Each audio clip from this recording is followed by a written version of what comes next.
अस्सलामुअलैकुम, welcome to my channel kitchen with Arusa. कैसे हैं आप सब? मैं उम्मीद करती हूँ आप सब खैरियत से होंगे। आज मैं आपके लिए नहायत ही मज़ेदार और चटपटे आलू वाले नान की रेसिपी लेकर आई हूँ। इसको बेसन वाला नान या फिर पकोड़े वाला नान भी कहते हैं। ये बनाने में बहुत ज़्यादा आसान और खाने में बहुत ज़्यादा मज़ेदार बनता है।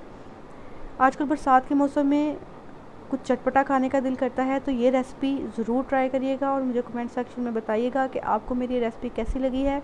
ये बहुत ज़्यादा झटपट तैयार हो जाते हैं। चलिए इसको बनाने की तैयारी करते हैं।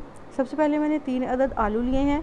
अब यहाँ पर आलूओं की क्वांटिटी आप अपने हिसाब से बढ़ा सकते हैं। अगर आप लोग ज़्यादा नान बनाना चाहते हैं तो आलू की क्वांटिटी आप बढ़ा सकते हैं। आलूओं को अच्छी तरीके से काटने के बाद इस तरह से बारीक बारीक कतलों में काट लेंगे। आलूओं की मोटाई हमने बहुत ज़्यादा नहीं रखनी, बस इतने पतले हों कि अच्छे तरीके से बेसन के साथ ही आलू भी पक जाएं। इसके बाद 1 अदद दरमियाने साइज़ का प्याज लेकर वो इसके अंदर काट कर शामिल करेंगे। 3 अदद हरी मिर्चें बारीक काट कर वो इसके अंदर शामिल करेंगे। उसके बाद थोड़ा सा धनिया इसके अंदर शामिल करेंगे। इसके बाद इसमें 1 कप बेसन शामिल करेंगे। बेसन शामिल करने के बाद इसमें नमक आप अपने टेस्ट के मुताबिक शामिल करेंगे। 1 चम्मच सुरख मिर्च पाउडर शामिल करेंगे। 1 चम्मच ही इसके अंदर गरम मसाला पाउडर शामिल करेंगे। 1 चम्मच इसके अंदर साबुत धनिया शामिल करेंगे। 1 चम्मच चाट मसाला शामिल करेंगे और 1 चम्मच ही इसके अंदर कलवंजी शामिल करेंगे। कलवंजी शामिल करने से इसका बहुत ज़्यादा अच्छा टेस्ट आता है। इसके बाद थोड़ा थोड़ा पानी शामिल करके इसका एक गाढ़ा सा ऐसे पेस्ट बना लेंगे। इसको हमने बहुत ज़्यादा पतला नहीं करना, बस इसकी कंसिस्टेंसी आप देख लें कि ऐसी ही होनी चाहिए कि नान के ऊपर अच्छे तरीके से ये सेट हो जाए। इसके बाद मैंने 2 अदद नान लिए हैं।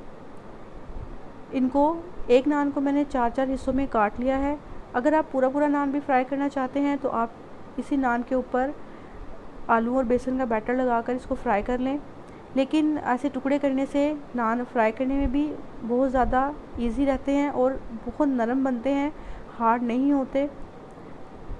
तो इसी तरह से नान के छोटे टुकड़े करके ऐसे बैटर के ऊपर इसको रखेंगे ताकि इसकी दोनों साइड पे अच्छे तरीके से बैटर जो है वो लग जाए।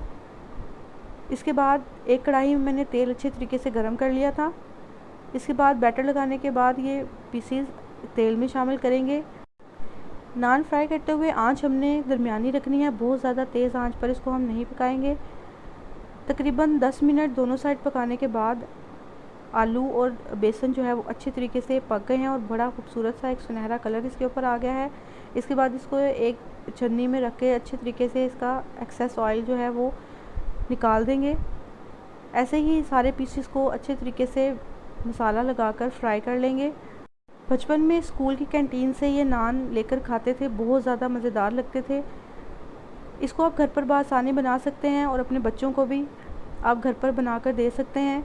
घर पर बहुत साफ़ सुथरे तरीके से बनते हैं। बाज़ार की निस्बत आप बच्चों को घर पे ही चीज़ें बना के दें, ये हेल्दी होती हैं। जी, नान अच्छी तरीके से हमारे बनकर तैयार हैं, इसको ज़रूर ट्राई करिएगा। ये देखें कि मैं नान आपको तोड़कर दिखाऊंगी कि कितना ज़्यादा सॉफ्ट बना है। इसको दही की चटनी के साथ सर्व करें। चटनी में मैंने थोड़ा सा पुदीना और हरी मिर्चें कूट कर वो शामिल की थी।